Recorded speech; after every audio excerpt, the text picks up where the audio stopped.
Hello，各位好，我是 Revision Lab 修诊所的阿修，欢迎来到我的频道。今天我们要来拆解一个坦白说真的迫在眉睫，而且跟我们每一个人每一天都相关的议题——台湾的厨余风暴。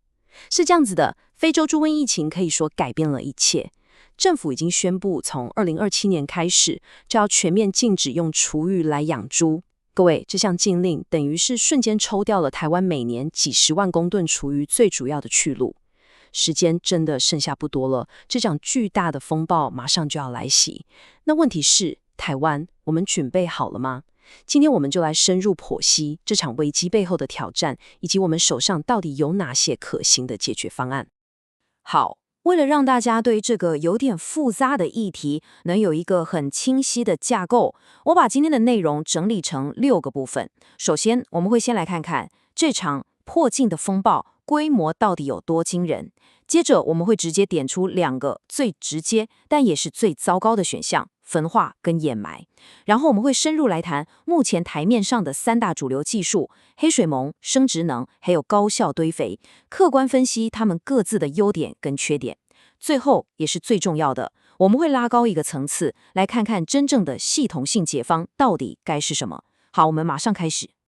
我们就先从这一切的起点开始讲起。这场厨余危机，它并不是凭空冒出来的，它的导火线非常明确，就是为了要防堵非洲猪瘟。这是一个有关我们整个国家养猪产业存亡的公共卫生决策，所以基本上是没有任何妥协空间的。我们可以看一下，整个时间轴其实非常的紧迫。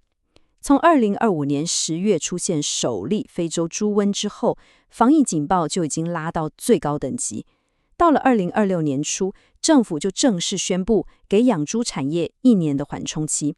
这句话的意思就是，从2027年1月1号开始，厨余养猪这个处理方式就会在台湾正式的走入历史。这不是一个选项，而是一个已经拍板定案、不可能回头的政策。这也等于是为我们的厨余处理系统设定了一个绝对的最后的死线。好，那问题的规模到底有多大？根据环境部在2026年初的统计，台湾平均每一天是每一天的厨余清运量高达1459公吨。1459公吨是什么概念？我帮各位具象化一下好了。如果用我们常见的那种标准垃圾车来算，这大概等于300台垃圾车每天都被塞得满满的量。这不是一个礼拜或1个月的总量，而是每一天我们都要去面对这么庞大的有机废弃物。这就是我们即将面对的挑战的分量，真的非常惊人。那么在禁令生效前的这段过渡期，这些厨余都跑去哪里了？我们来分析一下目前的处理状况。最大宗的去处是做成肥料，大概占了29%，而我们今天讨论的主角，也就是即将被禁止的洋猪，占了24%。各位，这24%换算下来，每天大概是350公吨。他们在2027年之后就必须找到新的家。但重点来了，请各位注意一个更惊人的数字，目前竟然还有高达25%的厨余是直接送进了焚化炉。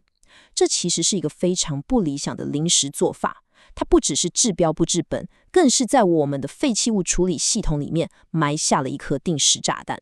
接下来我们就要来谈谈，为什么焚化和掩埋这2个听起来好像最简单的方法，其实是我们最应该极力避免的死路。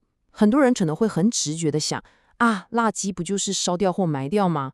但对于厨余这种高含水量的有机物来说，事情真的没有那么简单。这样子比较一下就非常清楚了。我们先来看焚化这一边，厨余的高含水量、高油、高盐这3个特性，对焚化炉来说根本是3大杀手。首先，水分会大幅降低炉内的温度，这会导致燃烧效率变得很差，甚至造成不完全燃烧。这个不完全燃烧就是噩梦的开始，它会产生更多的戴奥辛跟重金属污染物质。像台东焚化厂就曾经因为厨余含水太高，结果燃烧不完全，烟囱直接冒出黑烟。这件事在当时引起居民非常大的恐慌，所以这不是危言耸听，而是真实发生过的案例。好，那再来看掩埋。厨余被埋进地底下之后，会在缺氧的环境下开始分解，产生大量的渗出水，这是一种超级污染物质，会很严重地污染我们的地下水跟土壤。同时，它还会产生大量的甲烷。各位，甲烷是一种比二氧化碳更强效的温室气体，在20年的尺度下，它的暖化潜力是二氧化碳的80倍以上。所以，不管是焚化还是掩埋，都只是把问题从一种形式转变成另一种更糟糕的形式，绝对不是长久之计。好，既然最简单的路是死路一条，那我们就来看看科学家们提出的第一个真正的解决方案。这个方法听起来有点科幻，但却非常有效。它是一个生物解方——黑水虻。黑水虻其实是一种非常神奇的昆虫，它的幼虫可以说是天生的大胃王，能够在极短的时间内吃掉大量的有机废弃物。这个过程其实就是一个超级有效率的自然循环。它们把我们不要的厨余转化成2种非常有价值的产品。第一是富含蛋白质的虫体，干燥之后可以做成很高品质的动物饲料。第二是它们的排泄物，叫做虫粪，这是一种非常优质的有机肥料。简单来说，黑水虻技术就是真正的把废物变黄金。这项技术的优点非常明显，它的处理速度快，效率高，而且苗栗三义乡的清洁队已经有了非常成功的实践案例。在过去几次厨余危机中，三义乡就是靠着黑水虻安然度过风暴。但是接下来这点超级重要，它的挑战也非常巨大。首先就是选址，处理厨余再怎么先进，都难免会有一点味道，这就引发了强烈的邻避效应，也就是 NIMBY，Not in my backyard。大家就知道这个东西对整个社会是好的，但就是拜托不要盖在我家旁边。其次，饲养黑水虻是一个高度专业的技术活，温度、湿度、喂食量都要精准控制，这需要非常专业的人才才行。这段来自三义乡清洁队员黄百世易先生的访谈，真的非常触动人心。他说自己是餐饮背景，完全不是昆虫系的，为了养黑水虻，从零开始去钻研论文，花了将近3年的时间，才摸索出一套稳定的饲养方法。这段话其实就完美的诠释了黑水虻技术的第3个挑战。时间成本，它不是你买了设备、插了电就能马上上线的。一个新的场域要达到稳定营运，往往需要好几年的摸索跟经验累积。这也意味着它可能没有办法在2027年大限之前，很快速的在全台湾大规模复制。我们继续聊下去。如果说黑水虻是灵巧的生物游击队，那接下来要谈的第2个解方生质能，这像是高科技的正规重装部队，它的技术含量很高，投资金额非常庞大，同时风险也非常高，是一场名副其实的豪赌。生质能的核心技术叫做厌氧消化，简单来说就是把厨余打成浆，放进一个巨大的密闭的无氧的发酵槽里面，然后让里面的微生物菌群去吃掉这些有机物。这个过程会产生沼气，主要成分就是甲烷。这些沼气收集起来之后，就可以拿来发电，并且把电力卖回给电网，实现所谓的废物变能源。听起来非常理想，对吧？没错，它的优点很明确，能发电，系统是密闭的，处理量也大。但是它的挑战却可能是致命的。首先就是钱。盖一座生质能厂的成本是以数十亿台币来计算的，后续的维护营运费用也相当惊人。其次，技术非常复杂，发酵槽里的那些微生物菌群其实非常脆弱，只要进来的厨余油盐成分稍微有变化，就可能导致整槽的菌都死光，那一切就要重来，损失非常惨重。过去，高雄和新北市都曾经规划要新建，但最后都因为经费或选址问题而告终。即便是已经盖好的桃园生质能中心，在启用初期也面临运转量能过低的问题，在2024年的处理量也只占了设计量能的2成左右。这就说明了，从设计到真的稳定应运，还有一段非常长的路要走。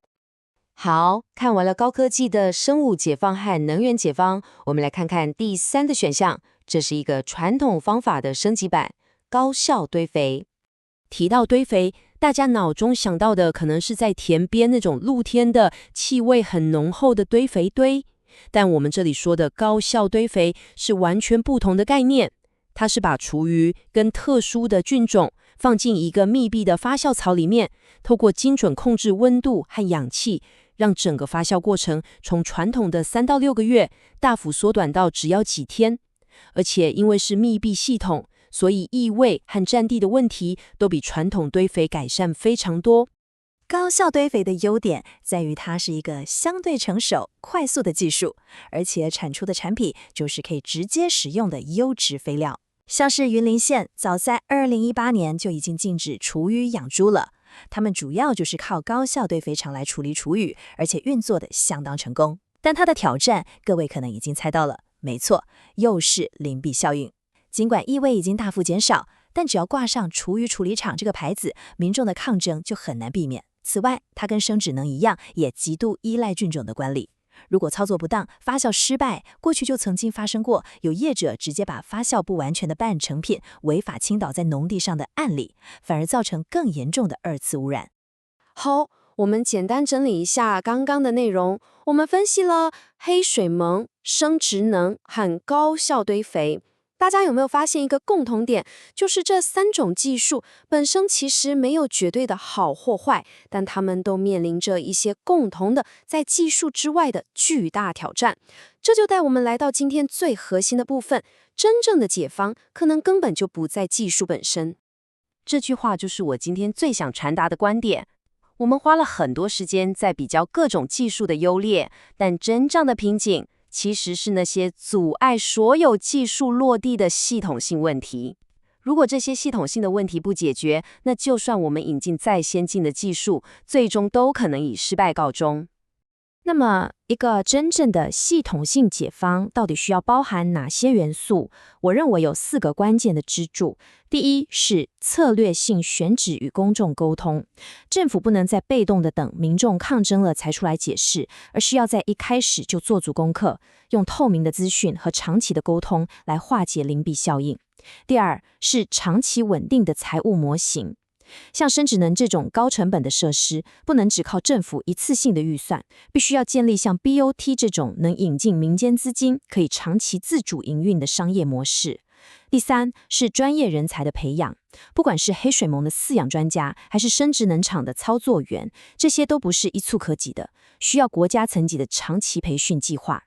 最后也是最关键的是强而有力的协同政策，这需要跨部会的决心，以及一个非常重要的工具，为厨余焚化设定一个明确的落日条款。